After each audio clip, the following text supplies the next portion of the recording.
उपदेश दिए हैं, कहा है कि हे धर्मराज, आप राज करो भारत का, ये तो होना था, ये आपने नहीं किया है।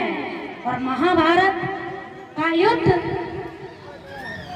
पांचों पांडवों ने नहीं जीता है, वो तो भगवान कृष्ण की महिमा थी और भगवान कृष्ण ने ही ये महाभारत कराया है। उन्हीं की कृपा से, उन्हीं की माया से ये महाभारत युद्ध हुआ है।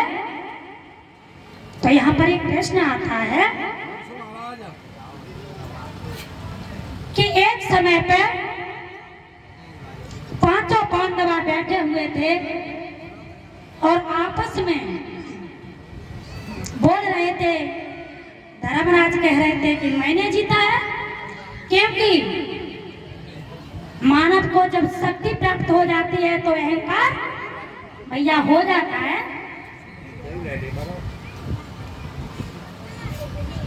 और अर्जुन कह रहे थे मैंने जीता है, भीम कह रहे थे मैंने जीता है। उसी समय भगवान माधव प्रकट हुए। भगवान माधव कहने लगे, बड़े भैया कैसे आप विरोध डाल रहे हो, क्या हो रहा है? मैंने जीता है, मैंने जीता है, क्या जीत लिया है? ये दुष्ट कहने लगे, कन्हैया आप ही न्याय करो, ये महाभारत युद्ध किसने जीता है? कन्हैया कहने लगे, भैया हमें नहीं मालूम, जहाँ तुम थे तो हम थे, तो मालूम कि नहीं? भगवान केशव कहने लगे, एक व्यक्ति लगता है उसी को मालूम होगा। तो अर्जुन कहने लगे, वो कौन है? तो भैया वो कौन था जो आज हमारे भारत में उनकी पूजा हो रही है? कौन? घाटू श्याम। भगवान कृष्ण कहने लगे, चलो घाटू श्याम के पास। तो पांचों पांडव और भगवान कृष्ण घाटू श्याम के पास पहुंचे। कहाँ? रण क्षेत्र में, जहाँ वट वृक्ष के ऊपर घाटू श्याम बैठे हुए थे। उन्होंने 18 दिनों में 18 चुनी सेना को समाप्त होता हुआ देखा है।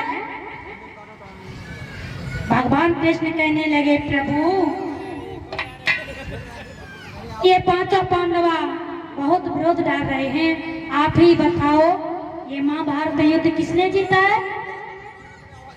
तो घाटू श्याम कहने लगे, स्वामी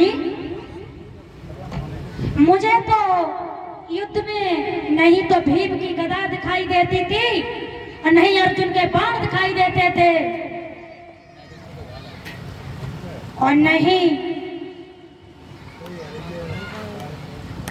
ये दुष्ट का भाला दिखाई देता था, नहीं ज्ञान दिखाई देता था, कुछ भी दिखाई नहीं देता था। सिर्फ दिखाई देता था तो आपका सुदर्शन चक्र। आपका सुदर्शन चक्र दिखाई देता था, जिसे